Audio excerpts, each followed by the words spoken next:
क्या आप जानते हैं कि बुलेट प्रूफ ग्लास के ऊपर गर्म लावा डालने पर क्या होगा? या फिर क्या आपको पता है कि शादियों में दिखने वाला धुआं कैसे बनाया जाता है? क्या आप जानते हैं कि भारत में अब लंबे बोनट वाले ट्रक क्यों नहीं दिखाई देते हैं? और क्या आपको पता है कि कार के ऊपर या पीछे डंडा क्यों लगाया जाता है? आइए जानते हैं देश और दुनिया से जुड़े अमेजिंग फैक्ट्स।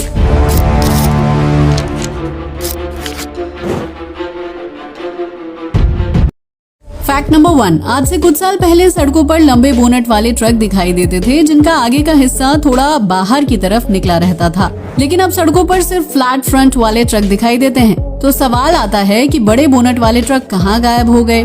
दरअसल कंपनियों ने अब ऐसे ट्रक बनाने बंद कर दिए हैं, क्योंकि लंबे बोनट वाले ट्रकों का संचालन करने में कम मुनाफा होता था। इस तरह के ट्रक में पहले इंजन का हिस्सा होता था और फिर ड्राइवर के लिए कंपार्टमेंट होता था, जबकि आखिर में सामान रखने के लिए जगह होती थी। लेकिन भारतीय सड़कों में चलने वाले ट्रक की लंबाई पहले से ही निर्धारित की गई है। आगे का हिस्सा बड़ा होने की वजह से सामान रखने वाली जगह को छोटा बनाया जाता था और लंबे बोनट वाले ट्रक एक बार में ज्यादा सामान ट्रांसपोर्ट नहीं कर पाते थे। वहीं फ्लैट फ्रंट वाले ट्रक के साथ सबसे बड़ी सुविधा ये होती है कि उसमें सामान रखने के लिए ज्यादा स्पेस मिलता है, क्योंकि ऐसे ट्रक में इंजन नीचे होता है और इंजन के ठीक ऊपर ड्राइवर के बैठने के लिए कंपार्टमेंट बनाया जाता है। इससे ट्रक का फ्रंट साइज छोटा हो जाता है और पिछले हिस्से में ज्यादा सामान रखा जा सकता है, जिससे ट्रक कंपनियां और मालिक एक बार में ज्यादा पैसे कमा सकते हैं। इसी वजह से लंबे बोनट वाले ट्रकों को अब बनाया या फिर इस्तेमाल नहीं किया जाता है, क्योंकि ये मॉडल पुराना होने के साथ कम मुनाफे वाला साबित होता है। Fact number 2। आपने अक्सर नोटिस किया होगा कि सुपर कार या फिर तेज रफ्तार से चलने वाली गाड़ी के पिछले या फिर ऊपरी हिस्से में लोहे का एक डंडा लगा होता है, जिसे स्पॉइलर कहते हैं। लेकिन क्या आप जानते हैं कि इस डंडे का क्या काम होता है और इसे स्पॉइलर नाम क्यों दिया गया है? दरअसल गाड़ी जब सड़क पर तेज रफ्तार के साथ दौड़ती है तो उसके ऊपर हवा का तेज प्रेशर पड़ता है और इससे कार के कांच को नुकसान पहुंचने के साथ कार का बैलेंस बिगड़ने का खतरा बना रहता है। कार के पिछले हिस्से में स्पॉइलर फिक्स किया जाता है, जो सामने से आने वाली तेज रफ्तार हवा को काटने का काम करता है और इस वजह से इसे एयर स्पॉइलर नाम दिया गया है। इस डंडे को लगाने से गाड़ी पर हवा का प्रेशर कम पड़ता है, जबकि कार के फ्रंट और बैक मिरर के टूटने का खतरा भी नहीं होता है।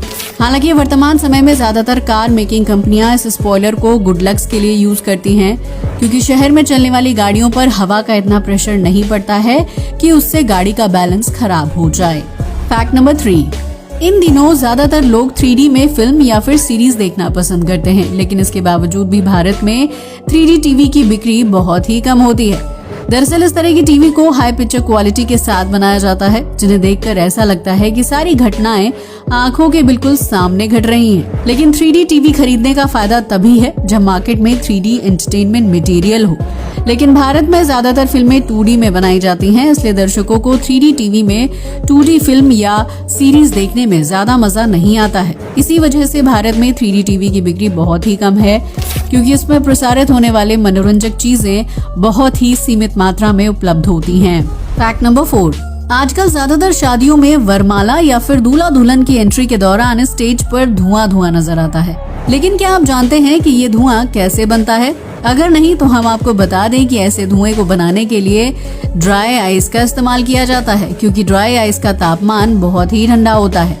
जब ड्राई आइस को गर्म पानी या फिर गर्म तापमान में रख दिया जाता है तो उसमें रिएक्शन शुरू हो जाता है और इस वजह से ड्राई आइस से तेज धुआं निकलने लगता है। ये धुआं हानिकारक नहीं होता है और ना ही उससे किसी तरह की खांसी होती है, इसलिए शादी ब्याह के दौरान अच्छा माहौल बनाने के लिए ड्राई आइस का यूज किया जाता है। हालांकि ये ड्राई आइस काफी महंगी होती है, इसलिए जो लोग शादी के दौरान इसका यूज करवाते हैं उन्हें अच्छी खासी रकम खर्च करनी पड़ती है। Fact number 5। Bullet proof glass को बहुत ही सुरक्षित माना जाता है, इसलिए महंगी गाड़ियों में इसी ग्लास का इस्तेमाल किया जाता है। लेकिन क्या आपको पता है कि अगर बुलेट प्रूफ ग्लास के ऊपर खौलता हुआ लावा डाल दिया जाए तो क्या होगा?